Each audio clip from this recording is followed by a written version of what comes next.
Bonjour à tous, j'espère que vous allez bien. On se retrouve aujourd'hui sur Genshin Impact pour la vidéo d'analyse de Ganyu. Ganyu qui est disponible depuis et ben maintenant un jour et demi au moment où vous aurez cette vidéo. On sera le 14 janvier. Ganyu étant sorti le 12 janvier à 18h. Ça fera à peu près un jour et demi qu'elle est disponible. Et nous, on va partir du coup analyser ce perso. Pour ça, on va se rendre dans les essayer, c'est l'adopter, et on va prendre évidemment l'essai du personnage pour avoir des stats, notamment au niveau des aptitudes de niveau 8, qui nous pourront nous donner un aperçu plus intéressant en termes de dégâts du perso. Alors je vous le dis déjà, le personnage est un gros DPS cryo.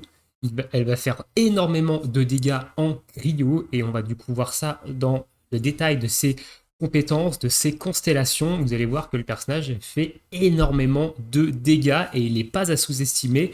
J'en vois beaucoup trop dire que le perso est nul.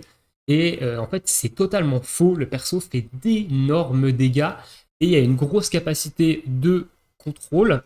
Voilà, malheureusement, il faut aimer le gameplay, il faut aimer déjà le chara-design du perso et il faut aimer le gameplay tir chargé, donc ce qui n'est pas mon cas. Et honnêtement, j'ai pas besoin d'archer 5 étoiles cryo, donc c'est pour ça que moi je n'invoque pas dessus. Mais c'est parti, on va du coup analyser le perso. Donc Ganyu, 5 étoiles, archer, cryo.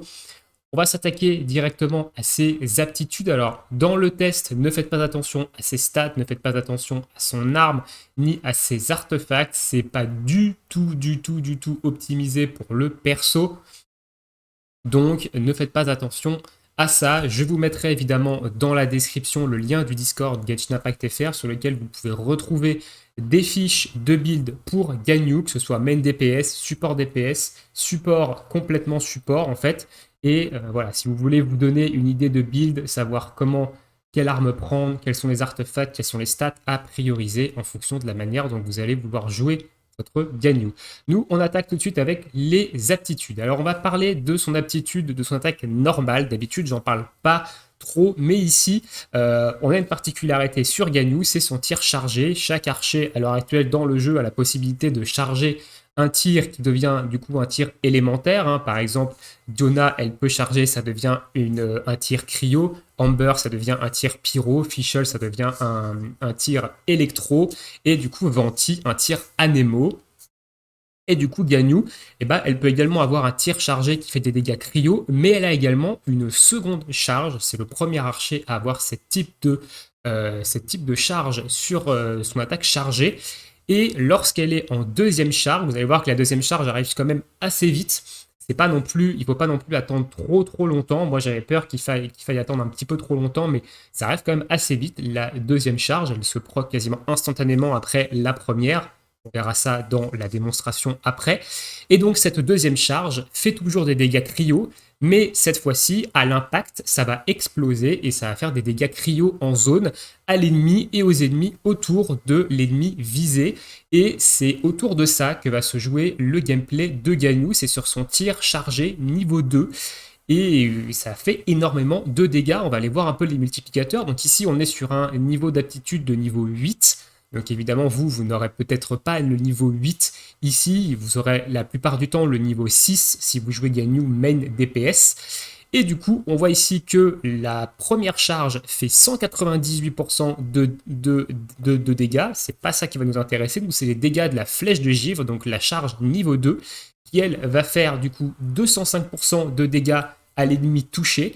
Et l'explosion du coup de la zone de givre, elle fait 348% de dégâts. Et ça fait beaucoup de dégâts. Si vous avez une Ganyu qui est bien stuff, vous allez voir des gros dégâts. Donc voilà pour son attaque normale qui va être principalement basée autour de cette deuxième charge de flèche de givre. On va passer à sa compétence du coup élémentaire, ici la trace de Kilin. Donc Ganyu dépose un lotus de glace qui inflige des dégâts cryo de zone, puis part vite en retraite. Donc ici, on a une compétence qui est un petit peu similaire à la peluche de Amber, donc qui va venir attirer les ennemis, et aussi à la compétence élémentaire de Mona, donc Mona qui place un leurre qui également attire les ennemis. Donc c'est une compétence un petit peu similaire à ces deux personnages-là, sauf que là, elle va faire un dash en arrière, donc elle va désengager le combat, ce qui va vous permettre de vous remettre un petit peu à distance et de pouvoir commencer votre charge justement de tir cryo. Donc le Lotus nargue les ennemis et concentre leur attaque. Donc c'est un peu mal formulé ici, mais en gros, les ennemis vont focus le Lotus. Ses PV sont proportionnels au max HP au PV max de Ganyu. Alors Ganyu étant un personnage plus axé DPS, son pool d'HP max au niveau 90 n'est pas très très haut, mais avec de bons artefacts, vous pouvez quand même atteindre les 17-18 000 HP et ça donne largement assez de points de vie à votre Lotus pour encaisser les dégâts. Hein. Donc le Lotus explose à la fin ou s'il est détruit entre temps et inflige des dégâts cryo en zone. Donc on a des dégâts cryo à la pause du Lotus, on a des dégâts cryo quand le Lotus est terminé ou quand il est détruit. Tout simplement. On va regarder maintenant les dégâts de la compétence. Donc Lotus est niveau 8, hérite de 192% des PV max de Ganyu. Donc c'est pour ça que je vous disais, si vous avez 17-18 000 HP, vous avez un Lotus à 33-34 000 HP à peu près, 35 000 HP, ce qui est vraiment très bien, hein, 35 000 HP. Les mobs ne vont pas vous le descendre instantanément. Le Lotus va pouvoir bien encaisser. Les dégâts de la compétence, c'est 211%, donc c'est quand même correct. La durée, c'est 6 secondes. Et le temps de recharge, c'est 10 secondes. Donc vous avez un battement de 4 secondes entre le fait de poser le Lotus, la fin du Lotus, et le fait de pouvoir en reposer un. Donc 4 secondes, c'est quand même assez court. 6 secondes, ça va vous laisser le temps de faire 2 voire 3 tirs chargés. Donc c'est plutôt intéressant. Donc ici, on a une bonne compétence élémentaire pour un archer, parce que du coup, le problème des archers, c'est que les monstres vont venir vous focus, ils vont venir au corps à corps sur vous. Et pour utiliser le gameplay de Ganyu, qui est du tir chargé, qui met quand même un petit peu de temps à se mettre en place, et bien si vous avez des ennemis qui vous tapent constamment, c'est compliqué. Donc là, on va avoir le Lotus qui va pouvoir occuper les ennemis pendant que vous les bourrinez. Donc ça, c'est très très bien comme compétence élémentaire, et ça va également être très bien pour support, tout simplement. Donc vous pouvez poser ça, et derrière, votre DPS, par exemple, est tranquille. Donc c'est très bien, ça fait des dégâts cryo, ça pose l'état cryo. Donc si vous avez une Cli, par exemple, ça peut être très intéressant, parce que derrière, vous allez pouvoir faire proc la fonte avec Cli à distance, sans que votre Cli soit focus. Donc c'est très très efficace. On va passer maintenant à l'ultime, du coup, baptême céleste. Donc condensant les particules présentes dans l'air, Ganyu invoque une perle de glace magique qui exorcise les démons. Tant qu'elle est active, la perle libère des éclats de glace en continu qui infligent des dégâts cryo aux ennemis dans la zone. Donc la zone est quand même relativement très grande. Les éclats qui tombent sont un petit peu aléatoires, mais en général, vous allez quand même infliger pas mal de dégâts avec ça. On va regarder maintenant les détails. Donc au niveau des dégâts cryo, c'est 112%. C'est pas énorme, mais c'est toujours ça de prix, d'autant plus que ça pose l'état cryo. Donc c'est plutôt intéressant. La durée, c'est de 15 secondes et le temps de recharge, c'est également de 15 secondes. Donc si vous avez assez de recharge d'énergie sur votre Ganyu, ou si vous êtes dans une team où vous avez également un support cryo, comme par exemple Diona ou même Chongyun, enfin des personnages qui peuvent générer des particules cryo plutôt facilement, et potentiellement votre Ganyu, vous pouvez être permanent sous ultime. Une fois que l'ultime il est terminé, vous pouvez le remettre directement. Donc ça, c'est très intéressant parce qu'on va voir avec ses passifs, mais quand vous êtes dans la zone de l'ultime, vous avez un bonus de dégâts cryo supplémentaires. La zone est quand même relativement grande, on va le voir après pendant évidemment le test. Et donc du coup, ça fait que Ganyu fait de gros dégâts, quoi.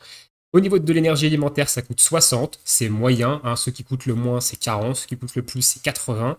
Ici, on est sur du moyen, ça se recharge quand même assez rapidement. Donc c'est plutôt correct. Donc un bon ultime ici, ultime de zone également, qui reste sur le terrain, même si Ganyu ne l'est pas.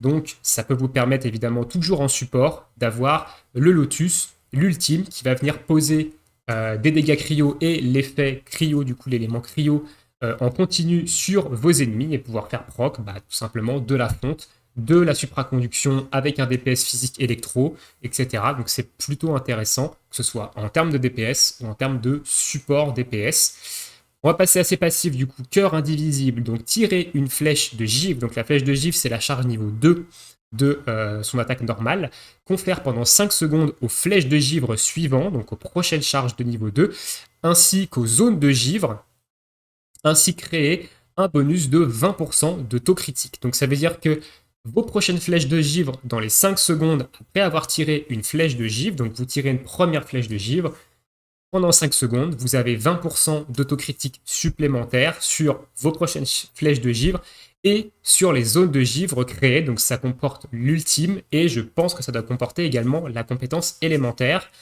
20% de critique comme ça, gratuit, c'est très bien, d'autant plus que Ganyu a une stat d'élévation qui est du dégât critique.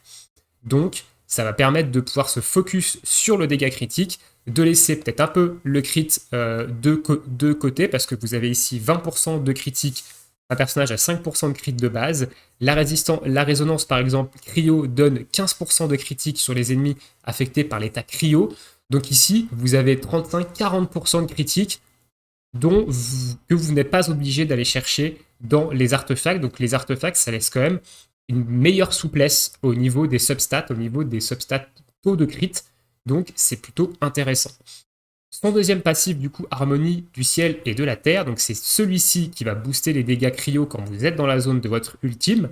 Les personnages déployés se trouvant dans la zone de baptême céleste obtiennent un bonus de 20% de dégâts géo supplémentaires. Donc ça ne booste pas seulement qu'elle, ça booste tous les personnages qui sont dans la zone de l'ultime. Je pense qu'en multijoueur, ça doit fonctionner.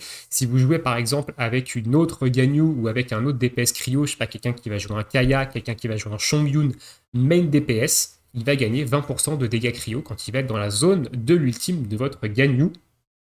Donc, très intéressant, ça profite également à elle, donc elle fait 20% de dégâts supplémentaires sur ses flèches de givre, elle fait 20% de dégâts supplémentaires sur sa compétence élémentaire, et du coup, potentiellement sur son ultime aussi, je pense.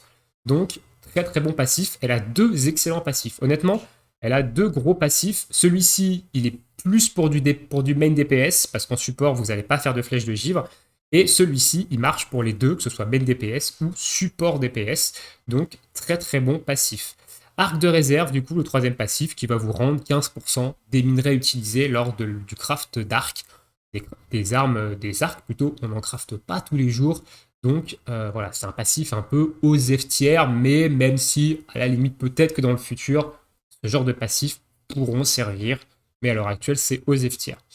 Donc au niveau de son kit, on a un kit qui est très très bien en tant que main DPS, et on a un kit également très bien en tant que support DPS. Donc Ganyu, elle est très versatile, même si son passif cœur indivisible va être utile que en tant que main DPS. En support DPS, vous n'allez jamais vous en servir, enfin vous n'allez jamais faire proc ce passif, et ça n'aura d'ailleurs aucun intérêt de perdre du temps à charger une flèche de givre. Voilà, autant poser le E, l'ultime et switch, et pas perdre de temps. On attaque ces constellations maintenant. Et ces constellations, elles sont vraiment très bien, elles vont venir renforcer son côté main DPS, surtout, et en faire juste une arme de destruction massive. En fait, Ganyu, ça va être assez fort. C'est dommage d'ailleurs que dans les tests, ils ne nous proposent pas de faire des tests avec des constellations, donc de pouvoir la tester sans constellation, C1, C2, C3, C4, C6 par exemple. Ça pourrait être intéressant de se donner une idée, de savoir est-ce que c'est intéressant d'aller la chercher C1, etc. Qu'est-ce que ça apporte le C1? Ça serait plus intéressant qu'on ait que l'essai du moins soit un petit peu plus poussé, mais bon. Constellation 1, buveur de rosée. La résistance cryo des ennemis touchés par le coup critique d'une flèche de givre chargée 2 fois, donc le tir chargé niveau 2, ou par la zone de givre est réduit de 15% pendant 6 secondes. Donc quand vous allez toucher un ennemi avec votre tir chargé niveau 2, ou que vous allez toucher avec par la zone de givre, donc je pense que la zone de givre, c'est l'explosion qu'il y a autour. Ah oui, d'ailleurs, je pense que c'est ça. Juste petite rectification sur son aptitude, du coup, ça, cœur ici. Ça ne marche pas sur son ultime. Ici, la zone de givre, c'est l'explosion de givre qui se produit après avec le tir chargé niveau 2 une fois que vous avez touché votre cible. C'est pas du tout l'ultime, hein. Petite rectification au passage. Donc ici, très bien, on va réduire la résistance cryo. Donc, et en plus de ça, de plus, toucher ainsi l'ennemi d'un coup critique grâce à une chargée restaure 2 points d'énergie supplémentaires. Donc cet effet ne peut être déclenché qu'une fois par flèche chargée. Donc c'est très bien, honnêtement. Ça veut dire que avec le C1, lorsque vous allez toucher une première fois, vous allez réduire la résistance cryo donc une première fois, si vous faites un critique, pardon, vous allez réduire la résistance cryo de 15%. Donc c'est-à-dire que vous allez faire 15% de dégâts supplémentaires sur les prochaines flèches, en plus d'avoir les 20% de critique, etc. Et en plus de ça, vous allez gagner plus d'énergie, donc votre ultime va se recharger plus vite, vous allez pouvoir l'avoir plus souvent, donc être perma sous ultime. Et au niveau des PS, là, on enclenche un cycle qui est absolument phénoménal, et Ganyu, elle va tout simplement rouler sur les ennemis. Donc un très bon C1 ici, très intéressant d'avoir une réduction de résistance sur le C1, même si c'est un 5 étoiles, et que la plupart des gens vont l'avoir C0, les chanceux qui vont l'avoir C1, c'est une très bonne constellation C1 pour augmenter son DPS. Évidemment, la constellation C1 ici marche qu'en main DPS. Hein. En support, vu que vous ne faites pas de tir chargé niveau 2, vous ne profiterez pas de cette baisse de résistance cryo. Ensuite, le niveau 2 Hospice, ça va donner une seconde charge au Lotus. Et ça, c'est très très intéressant de donner une seconde charge à la compétence élémentaire, parce qu'on a vu simplement qu'il y avait un battement de 4 secondes entre la fin du Lotus et le fait que vous puissiez en reposer un. Ici, avec une charge supplémentaire, vous pouvez en reposer un directement après que celui-ci soit fini. Et derrière, évidemment, le temps de recharge a déjà débuté et vous allez du coup pouvoir en placer. En fait, vous allez pouvoir placer un Lotus tout le temps sur le terrain, tout le temps. Et du coup, les ennemis vont quasiment jamais vous toucher et vous serez tranquille, vous pourrez spammer vos flèches de givre à distance sans aucun problème. Donc le C2, très très bon pour main DPS, et c'est également très intéressant pour support DPS parce que vous allez pouvoir évidemment protéger donc votre main DPS grâce au Lotus que vous allez pouvoir mettre tout le temps sur le terrain. Le C3 du coup c'est l'augmentation de niveau sur l'ultime. Le C4 chasse vers l'ouest, donc l'ultime, le baptême céleste, inflige plus de dégâts aux ennemis dans la zone d'effet. Cet effet se cumule avec le temps, bonus de dégâts initial de 5%. Ce bonus augmente de 5% toutes les 3 secondes, cumule max de 25%. L'effet perdure pendant 3 secondes après avoir quitté la zone. Donc, quand vous allez mettre votre ultime, vous allez avoir 5% de dégâts supplémentaires. Il va infliger 5% de dégâts supplémentaires et toutes les 3 secondes, il va gagner 5% de dégâts supplémentaires, sachant que l'ultime dure 15 secondes, donc toutes les 3 secondes, pendant la durée maximale de l'ultime, vous allez avoir 5% de dégâts en plus jusqu'à un maximum de 25%. Et du coup, ce bonus perdure pendant 3 secondes après que l'ennemi ait quitté la zone. Alors, sachant que quand ils ont quitté la zone, ils ne prennent plus les dégâts de l'ultime. Je sais pas trop comment ça fonctionne, honnêtement. Je sais pas si la trad française elle est un petit peu bizarre ou pas, mais à voir. Moi, je le comprends que c'est l'ultime qui fait plus de dégâts, mais quand on voit la dernière phrase, on peut aussi penser qu'ils prennent plus de dégâts de la part de toute autre source quand ils sont dans l'ultime. Enfin, l'ultime pose un debuff qui augmente les dégâts qu'ils subissent. C'est pas très clair. Honnêtement, c'est pas très clair, donc on va le prendre comme ça, mais c'est très bien. Honnêtement, ça va renforcer encore plus son DPS, et ça, c'est très bien que ce soit en support ou en main DPS, parce que son ultime, c'était sur le terrain alors que Ganyu n'y est pas. Le C5, du coup, c'est l'augmentation de niveau sur la compétence élémentaire, et le C6, celui-ci, il est juste insane, honnêtement. La première flèche de givre libérée dans les 30 secondes suivant l'activation de traces de Killin ne requiert pas de charge. Ça veut dire que là, vous allez poser votre Lotus, vous allez balancer une flèche, ça va être une flèche chargée de niveau 2 instantanément, sans avoir besoin de charger. En termes de burst DPS, c'est quand même assez monstrueux ici. Donc, et derrière, vu que vous avez une deuxième charge grâce à Hospice, vous pouvez faire Lotus, instant flèche de givre chargée, re-Lotus, re-instant flèche de givre. Donc vous pouvez avoir un excellent burst ici avec Ganyu. Et honnêtement, c'est très très intéressant. Donc en C6, de toute façon, les constellations 6 en général sur les 5 étoiles, rendre les persos complètement débiles hein, en termes de dégâts. Et là, bon, bah, avec Ganyu, c'est le cas, elle va gagner énormément en burst dégâts. Donc c'est pour ça, c'est dommage qu'on puisse pas les tester en C6. Ça aurait été intéressant de voir un peu ce que ça donne, mais pour moi, sur le papier, ça a l'air vraiment très très très très fort.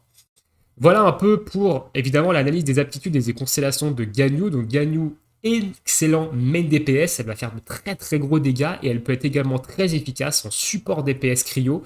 Donc un personnage vraiment très très bien. Moi, j'aime pas le chara design et j'aime pas le gameplay du personnage, donc je ne l'invoquerai pas.